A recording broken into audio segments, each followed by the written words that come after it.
आज आपण बघूया की ग्रीन व्हेजिटेबल पुलाव कसं बनवतात. तर ग्रीन व्हेजिटेबल पुलाव बनवण्यासाठी तो पण स्पायसीवाला आपण बनवणार आहोत. त्याच्यासाठी आपण कुकर ठेवूया. कुकरमध्ये तेल टाकूया. तेलामध्ये आपण टाकूया मोहरी नंतर टाकायचं आहे जिरं आणि मोहरी असं तडतडायला लागलं की आपण टाकूया कढीपत्ता असा तडतडायला लागला तडतडला त्याच्यानंतर आपण टाकूया त्याच्यामध्ये अद्रक आणि लसूण कुटलेले, मिक्सरमध्ये नाही, कुटून टाकायचे, कुटलेले टाकायचे. आणि मग अद्रक लसूण असे मस्तपैकी गोल्डन झाले, असं मस्त गोल्डन कलर यायला पाहिजे त्याचा. मग गोल्डन झाले त्याच्यानंतर आपण त्याच्यामध्ये टाकणार आहोत असं कांदा टाकूया मस्तपैकी. एक बारीक चिरलेला कांदा, बारीक नाही मीडियम चिरलेला आहे मी, तो मीडियम चिरलेला कांदा टाकूया. आणि कांदा टाकल्यावरती आपण ते चांगलं परतवून घ्यायचं आहे. असं मस्त एकजीव करून घ्यायचं आहे, सगळं मिक्स करून टाकायचं आहे.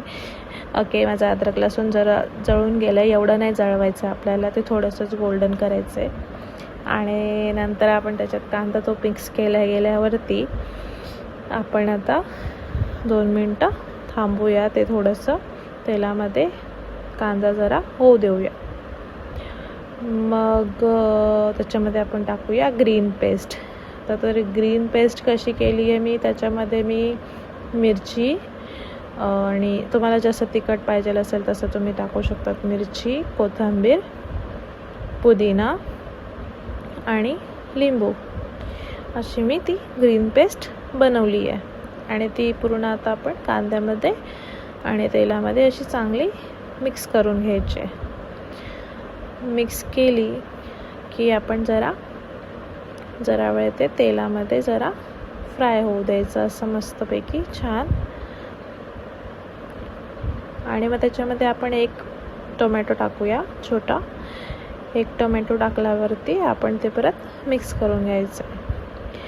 मिक्स गेलं छान असं मस्तपैकी कांद्यामध्ये असं मिक्स करून घ्यायचं आहे. ते ग्रीन पुलाव आपण बनवतो आहे. मग ते तेल असं जरा सुटलं की मग त्याच्यामध्ये सगळे तुमच्याकडे जे व्हेजिटेबल असतील ते तुम्ही टाकू शकतात. मी इथे बटाटा, गाजर आणि शिमला मिरची एवढं घेतलेलं आहे. तुमच्याकडे काय असेल वांगं वगैरे ते पण तुम्ही टाकू शकतात. आणि मी याच्यात टाकलेत वाटाणे पण टाकलेत मी याच्यात. वाटाण्याचं मस्त टेस्ट येतं पुलावमध्ये, वाटाणे तर पाहिजेलच पुलावमध्ये. मग वाटाणे टाकल्या गेल्यावरती आपण ते परत मिक्स करून घ्यायचं आहे छान. मिक्स केलं गेल्यावरती आपण आता त्याला जरा थांबूया. आता ते जळायला नको म्हणून मी थोडंसं त्याच्यात पाणी टाकलं आहे. पाणी टाकल्या गेल्यावरती जरा हलवून घेतलं आहे. आणि मग असं हलवल्यावरती आता आपण त्याच्यात टाकूया मसाल्यामध्ये सगळ्यात पहिले आपण टाकणार आहोत हळद टाकल्या गेल्यावरती आपण टाकणार आहोत, आपण हलवून घेऊया ते पहिले. हळद टाकल्यावरती हलवून घेऊया. आणि मग आपण त्याच्यात टाकणार आहोत, टाकणार आहे की नाही टाकणार आहे भेंडी, मीठ टाकूया. मीठ टाकल्या गेल्यावरती हे असंच होतं, पहिले व्हिडिओ रेकॉर्ड करून मग ऑडिओ टाकलं की भेंडी. मीठ टाकूया. मीठ टाकल्या गेल्यावरती आपण त्याच्यात धना पावडर टाकूया, धना पावडर असं मस्तपैकी. आणि मग त्याच्यानंतर आपण त्याच्यात बिर्याणी मसाला टाकायचा आहे. कुठलाही बिर्याणी मसाला तुम्ही घेऊ शकतात. बिर्याणी मसाल्याची टेस्ट मस्त येते पुलावमध्ये. बिर्याणी मसाले टाकल्या गेल्यावरती आपण ते मिक्स करूया. आणि मग मिक्स केल्या गेल्यावरती आपण त्याच्यामध्ये जरा ते मसाले होऊ देऊया याच्यामध्ये. त्याच्यात आपण याचा दही टाकूया. दहीची खूप छान टेस्ट येते पुलावला. दही टाकूया. ते 10 रुपयाचा कप भेटतो तो पूर्ण टाकून देऊया. आता मी चमच्याने टाकलं आहे ते एक टाईमपास भेंडी. आणि मग त्याच्यानंतर दही टाकल्या गेल्यावरती बस ना, आता किती. मग तर ते मिक्स करून घेऊया सगळ्या मसाल्यामध्ये. दही किती छान दिसते, मस्त मस्त, वाव. मग ते आपण मिक्स करून टाकूया सगळं.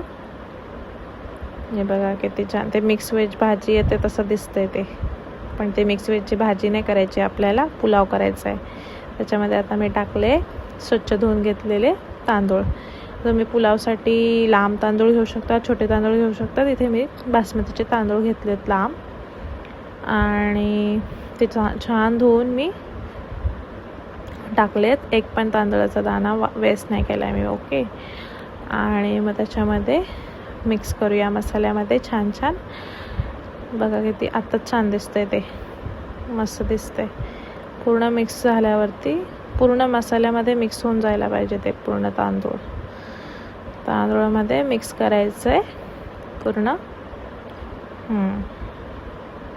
त्यातून 2 मिनटं जरा ते होऊ द्यायचं आहे.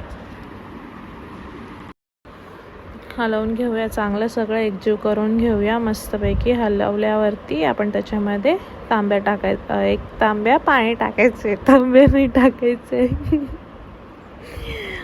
मग आता ते उकळी आली, 1 उकळी आली ना याला, तर आपण आता जरा हलवून घेऊया परत भाताला छान असं मस्तपैकी.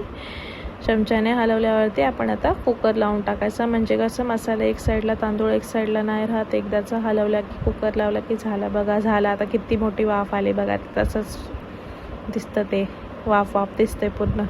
पण पुलाव टेस्टी झालेला दिसत नाही आहे, वाफ दिसते, पण पुलाव टेस्टी झालेला आहे. बघा किती छान दिसतंय. त्याच्यासोबत तुम्ही काही